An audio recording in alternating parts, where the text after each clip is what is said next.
The Battle of Kursk, fought on the Eastern Front during World War II, stands as one of the most significant and monumental clashes of the conflict.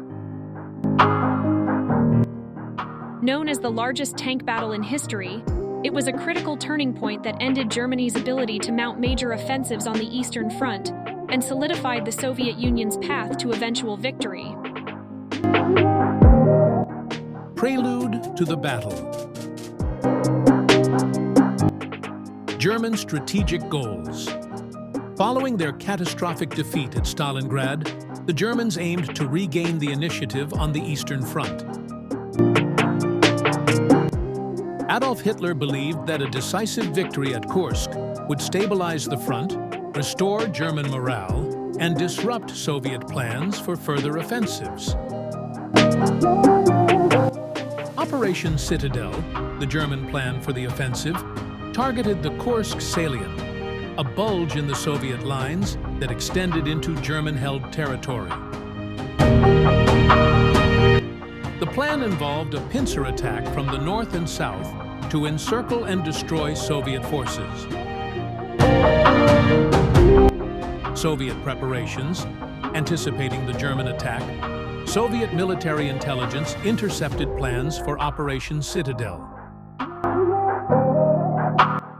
This foreknowledge allowed the Red Army to transform the Kursk region into one of the most heavily fortified zones in history. The Soviets dug over 5,000 miles of trenches, laid millions of mines, and constructed layers of anti-tank defenses. They stationed large reserves of troops, tanks, and artillery behind the front lines, ensuring the Germans would face a war of attrition. Opposing forces, Germany.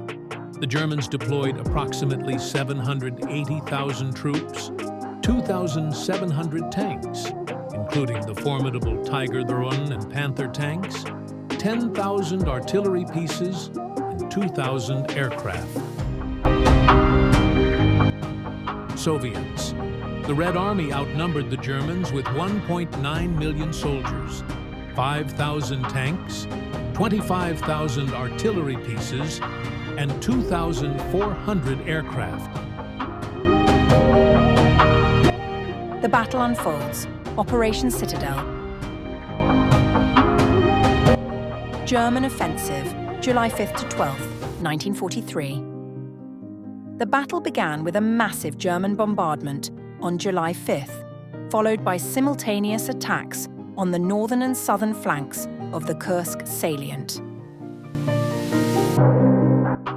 Northern Front, the German 9th Army, under Walter Model, faced fierce Soviet resistance and advanced only a few miles before being bogged down in a brutal defensive network of trenches, mines, and anti-tank guns.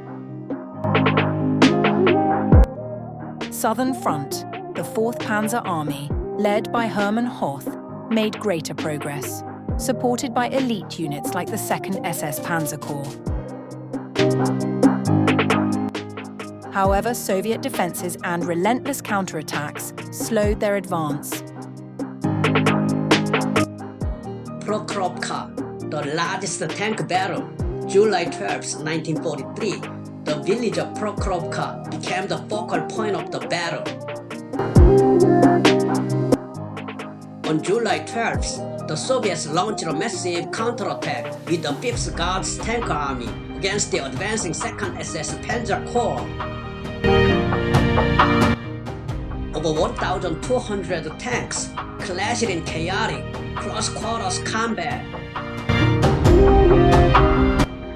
While the Germans inflicted heavy losses on the Soviets, they failed to break through.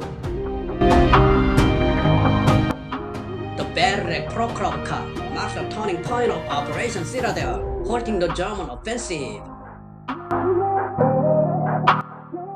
Soviet counteroffensives. Operation Kutuzov, July 12th to August 18th. As the German attack stalled, the Soviets launched a counteroffensive against the German-held Oral salient to the north. fierce battles ensued, with the Red Army driving the Germans back and liberating Orel by August 5th. Operation Polkovodets Rumyantsev, August 3rd to 23rd. In the south, the Soviets targeted Belgorod and Kharkov, pushing German forces into retreat. Belgorod fell on August 5th, and Kharkov was liberated by August 23rd, marking the end of the battle. Key factors and outcomes. Reasons for German failure. The Germans underestimated Soviet defenses and resilience. Their tanks, including the new Panther and Ferdinand models, suffered mechanical failures and struggled in the dense mined terrain. The Red Army's strategy of absorbing the German attack before launching counteroffensives proved highly effective. Hitler's decision to divert resources to Italy following the Allied invasion of Sicily on July 9th further weakened the German effort. Soviet success, Soviet manpower, industrial capacity, and strategic depth enabled them to replace losses and sustain prolonged combat. The Red Army demonstrated growing proficiency in combined arms warfare, coordinating infantry, armor, artillery, and air power effectively. Casualties and losses. German casualties. Approximately 200,000 men, 720 tanks, and hundreds of aircraft. Soviet casualties. Over 800,000 men and 6,000 tanks, but their industrial output ensured swift replacements. Aftermath. The Battle of Kursk shattered German offensive capabilities on the Eastern Front. From this point onward, the Germans were largely on the defensive. The Soviets seized the initiative and began a series of offensives that would eventually lead them to Berlin in 1945. Legacy of the Battle of Kursk. Largest tank battle in history. The sheer scale of the battle, particularly the tank clashes at Prokhorovka, remains unparalleled in military history. Turning point. Kursk marked the end of Germany's ability to wage large-scale offensives on the Eastern Front. It also boosted Soviet confidence and morale, setting the stage for their advance into Eastern Europe. Technological and tactical lessons.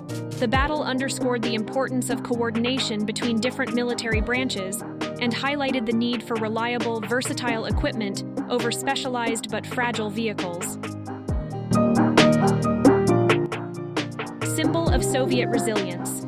The victory at Kursk symbolized the Soviet Union's ability to withstand and repel the might of the Wehrmacht, ultimately contributing to the Allies' overall victory in World War II. The Battle of Kursk remains a testament to the strategic complexity and human cost of World War II, a reminder of the vast scale and high stakes of the conflict. Thank you for watching the video, The Battle of Kursk, provided by History and Current Events. This is Gina, and Sarah, Lily, Bill, Brian, and Tony have also contributed so far as narrators. Thank you,